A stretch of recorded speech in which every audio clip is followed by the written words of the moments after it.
The Bell Jar by Sylvia Plath isn't a novel that is usually read by eighth grade students, but our class did read it. And it's overall about Esther Greenwood, who has her entire life been intelligent and has always won like awards and scholarships and is going to college on full scholarships. And she goes to New York City with 11 other girls. And starting from New York, she slowly gets depressed until the point when she comes back home and she actually attempts suicide. And the rest of her book is about her recovery from that mental illness. And it was really fascinating. What made it so fascinating was how the book was actually like written in the 1950s or 60s, but the way Sylvia Plath wrote it makes it able for eighth grade students to read today. And also Sylvia Plath had amazing description with everything she wrote. And also it was really fascinating to see how somebody who's just ordinary could slip into that much depression and how severe it could really become and how it all builds up from an age as young as 9.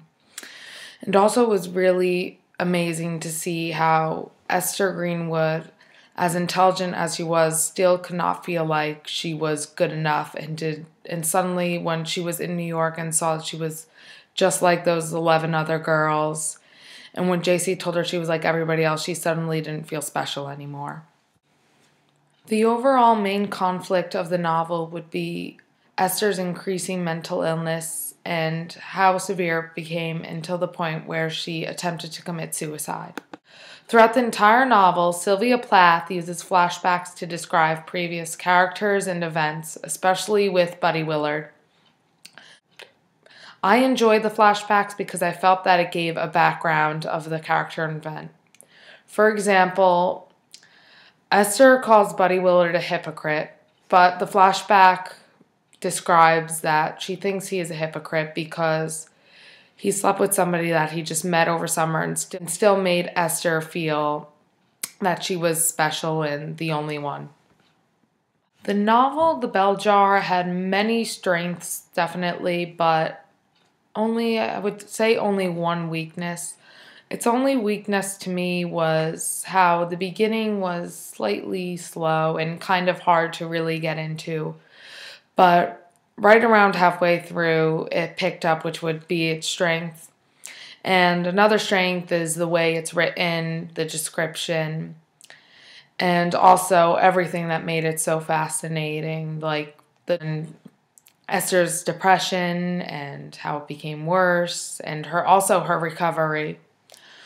And also one of the reviews that we read in class stated that it did not add or take away from the situation that Sylvia Plath actually went through, and it didn't make it more or less dramatic, and it kept the truthfulness of the event, which was another strength of the novel that kept it realistic and still interesting. There were many things that were used for symbolism in the bell jar, and two of those things is the actual bell jar itself and babies. Esther thinks of babies as what she doesn't really want to be. By having a baby, she thinks that she will be that typical wife who cooks and cleans and doesn't really she has her heart set on. And by having a baby, she feels like she'll just fall into that and not really get a say. And one example of this is Dodo Conway and her 7 children, which Esther is both horrified and fascinated by. Another use of symbolism is the bell jar. On dictionary.com, it said the bell jar was like a glass container that protected something. Well, usually like a little contraption or something. But and the way that Sylvia Plath describes the bell jar, it's keeping her feelings inside and not really letting her to express them. It is hiding her away from the entire world and how she just wants to be isolated and how it keeps her isolated. In the novel, Esther has an increasing mental illness, And her entire mental illness has been building up since she was 9 years old when her father passed away, but doesn't really begin until she's in New York. At first it's little things that the reader could easily overlook, like how she described food. Then it slowly became that she didn't want to do anything. She just wanted to lie in bed. She didn't really want to go anywhere, see anybody. And she was mostly like that for all of New York. And when she came back home, she just laid in bed all day in a dark room. She didn't sleep at all. She didn't bother to change her clothes or take a shower, clean her hair, or brush her hair, do anything. And she tried reading, but she just couldn't. Like, normal words to people slowly became like mixed up letters and soon not even letters. And then she tried to write a letter to Doreen, but she was unable to write. And her letter just ended up like scribbles on a page. Esther goes to Dr. Gordon, the psychiatrist, for help, but he doesn't really do much that helps her. And Esther starts to plan out suicide. She buys razor blades and plans on cutting her wrist in a warm bath. And then she attempts to hang herself, drown herself.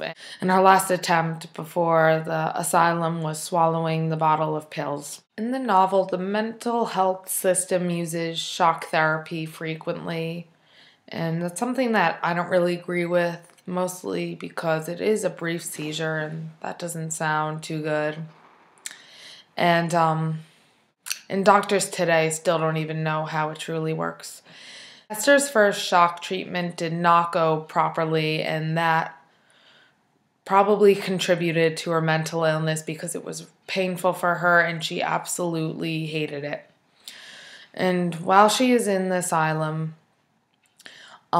Esther kind of feels overwhelmed by that doctor sometimes. One doctor brought in about 9 students with him, and Esther didn't really want to see visitors at the time.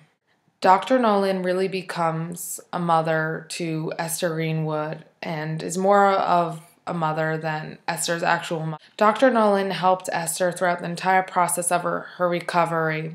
In the Belger, there are 3 major settings, and that is New York City, Esther's home, and the asylum. New York City is the beginning of Esther's mental illness. In New York, Esther suddenly feels like she's not at the top anymore, and she's just like everyone else, especially because of what JC said to her and how she had to learn another language to stand out from everybody else. When Esther returns home, her depression really begins to pick up, and I think that having her be home, it kind of brings back some not so fond memories and emotions. Also, Esther was informed by her mother that she was not accepted for the writing course.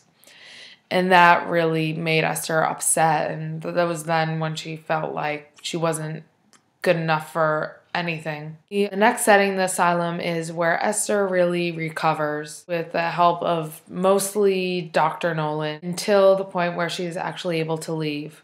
So overall, New York is pretty much the beginning of Esther's depression. Esther's home is the height of her depression, and the asylum is a recovery of Esther's depression. In the novel, Esther says many times of how she doesn't want to get married and have children because she doesn't want a typical woman's role.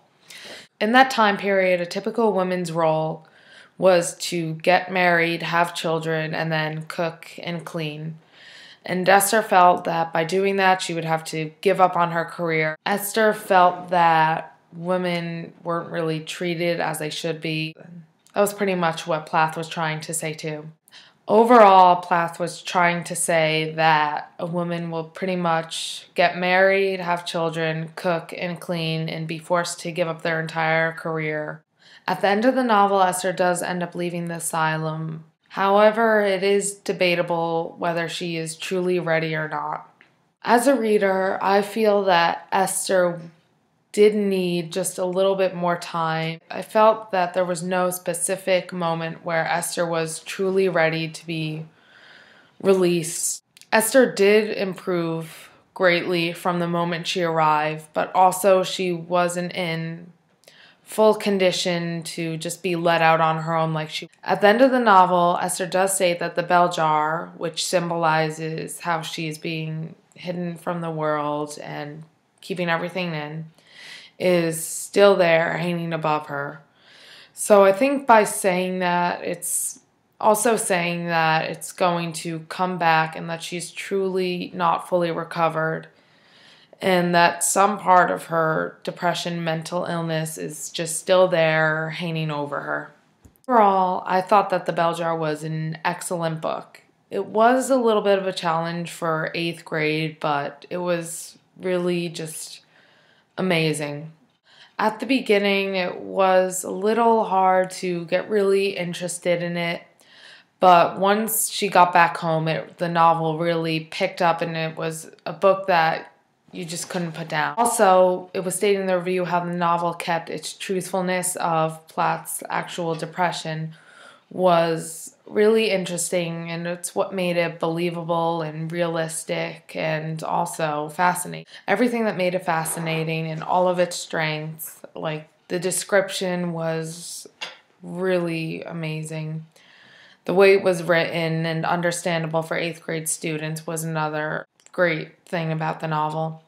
Also, I liked how it was told in first person so that the reader could really see how Esther was truly feeling when she was that depressed, and how her mental illness increased, and how she was just so upset she wanted to end her life completely.